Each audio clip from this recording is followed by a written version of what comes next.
Back in 1955, Jaguar aimed to produce 100 D types. It only reached 75, but that is all about to change. Following a 62-year wait, Jaguar is fulfilling its original production run of the iconic D type with 25 new examples being built by the Jaguar Land Rover Classic team. Buyers will have the option of 1955 specification Shortnose or 1956 spec Longnose bodywork, but as with previous continuation models, prices are expected to be well in excess of £1 million. Despite the original D type not reaching its full production potential, it achieved great motorsport success, winning the prestigious Le Mans 24 Hours race not once, not twice, but 3 times between 1955 and 1957.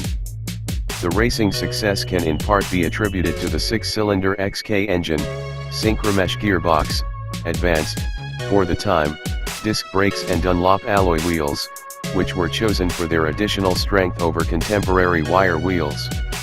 The new D-types will be recreated exactly to original specification, including the power output of around 250 bhp and potential top speed of 190 miles per hour, dependent on which gearing is installed. There is currently only one new Jaguar D-type model in existence, an engineering prototype Longnose featuring the extended bonnet, tail fin behind the driver's head, wide-angle cylinder head and quick-release brake calipers.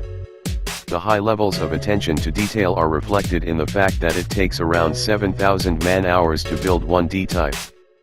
Many of the 25 units available have already been sold, and if trends with previous Jaguar continuation models are to be believed, the remaining units will be gone in no time.